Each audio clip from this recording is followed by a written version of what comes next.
జనసేన నాయకులు కార్యకర్తలకు ఆ పార్టీ అధినేత deputy CM Pawan Kalyan warning ఇచ్చారు. రౌడీ రాజకీయాలు చేస్తే ఊరుకునేది లేదని హెచ్చరించారు. సంస్కారం గురించి మాట్లాడే మనం సంస్కారహీనులుగా బిహేవ్ చేస్తే కుదరదన్నారు. అలాంటి వారిని వదులుకోవడానికైనా సిద్ధంగా ఉన్నారని ఘాటుగా హెచ్చరించారు. మెత్తగా ఉన్న నాయకుల మీద ఏం మాట్లాడిన నాయకుల మీద మీరు వచ్చి మాట్లాడాలి కానీ తిట్టడాలు కానీ చేస్తే నాకు ఆ భయాలు లేవు. మీరు అది గుర్తుపెట్టుకోండి. వైసీపీ లాంటి ఒక గుండా పార్టీని ఎదుర్కొని వచ్చిన వాడిని మీరు నన్ను బెదిరించగలరా? మీరు ఆలోచించండి. కొంచెం లోతుగా మీరు అధ్యయనం చేయాలి దాన్ని. ఎందుకంటే మాట కావాల్సిన సంస్కారం కావాలి. ఇక్కడ మీరు కూర్చోబెట్టి బెదిరించేసి సామాజిక మాధ్యమంలో మన నాయకుల్ని మీరే తిడతా ఉంటే నేను మిమ్మల్ని వదులుకోవడానికి సిద్ధంగా ఉంటాను. గుర్తుపెట్టుకోండి. మీరు నాకు ఎంత లాయలిస్టులు వ్యక్తిగతంగా అయినప్పటికీ కూడా, మీరు నా కమిటెడ్ లాయలిస్టులు అయినప్పటికీ కూడా, ప్రజాస్వామ్యానికి విఘాతం కలిగించిన, రౌడిజం చేసిన నేను వదులుకోవడానికి సిద్ధంగా ఉంటాను. దయచేసి దీన్ని మీరు మంచి మనసుతో అర్థం చేసుకోండి. ముఖ్యంగా మహిళా నాయకురాలను ఎవరన్నా సరే సామాజిక మాధ్యమాల్లో కించపరిచిన ఒక మాట అన్నా అజయ్ గారికి కూడా చెప్తా ఉన్నాను ఈ సందర్భంగా, చాలా ఫర్మ్ యాక్షన్ తీసుకోండి సార్. నేను ఈరోజు అందరి ముందు చెప్తున్నాను, you have all the right.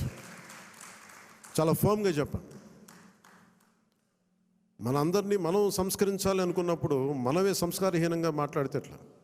అలాంటి వ్యక్తులని మీరు చాలా బలంగా మీ నిర్ణయం తీసుకోండి. మీ నిర్ణయం వెనక నేను ఉంటాను. అవకాశం ఇవ్వండి మారటానికి.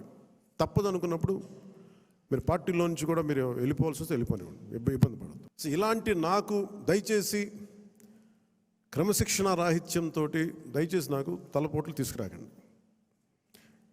ఎందుకంటే నేను నా రక్తాన్ని కూడా పక్కన పెట్టేయగలను. గుర్తుపెట్టుకోండి. నా కుటుంబాన్ని కూడా పక్కన పెట్టేస్తాను. నేను జనం కోసం అయితే నా కుటుంబాన్ని కూడా పక్కన పెట్టేస్తాను. అలాంటిది నా సొంత బిడ్డలతో సహా పక్కన పెట్టేయగలను.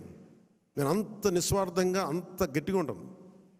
ప్రజాక్షేమం కోసం, ప్రజాస్వామ్య పరిరక్షణ కోసం నేను అంత బలంగా ఉంటాను. అందుకని దయచేసి అందరూ కూడా నన్ను ఏదో తిట్టేస్తే భయపడిపోతాను, నేను లేకపోతే ఇక్కడ గెలవం, పంచాయతీ ఎన్నికలు రావచ్చు, మున్సిపల్ ఎన్నికలు రావచ్చు, నా సత్తా ఏంటో అనుకునే వాళ్ళందరికీ కూడా ఏంటంటే సంతోషం. నేను అక్కడ దెబ్బతింటానికి సిద్ధంగా ఉంటాను తప్ప కాంప్రమైజ్ అవ్వడానికి నేను సిద్ధంగా ఉన్నాను. ఏం పోద్దు చెప్పండి నాకు. ఈ రోజున 21 మంది ఎమ్మెల్యేలు, 2 మంది 2 ఎంపీలు అయ్యారు. ఇవన్నీ గెలవకపోతే ఏమన్నా అయిపోతాం? ఫలితాలు ఇంకొకలా వచ్చింటే ఇలాగ ఉండేవాడిని. ఏం మారేది కాదు.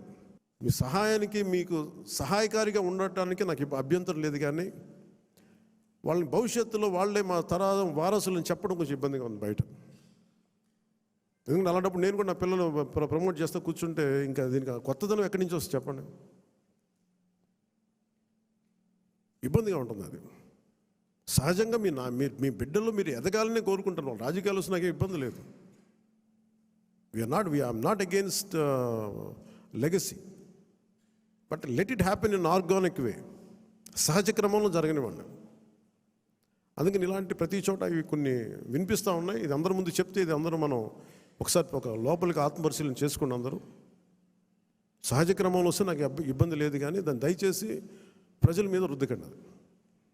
అందుకనే చంద్రబాబు గారి అనుభవం చాలా అవసరం రాష్ట్రానికి. నేను మొదటి నుంచి అదే చెప్తున్నాను, ఇప్పుడు అదే చెప్తున్నాను. ఎందుకంటే 4 దశాబ్దాల సుదీర్ఘ అనుభవం, పరిపాలన అనుభవం ఈ రాష్ట్రానికి చాలా కీలకం.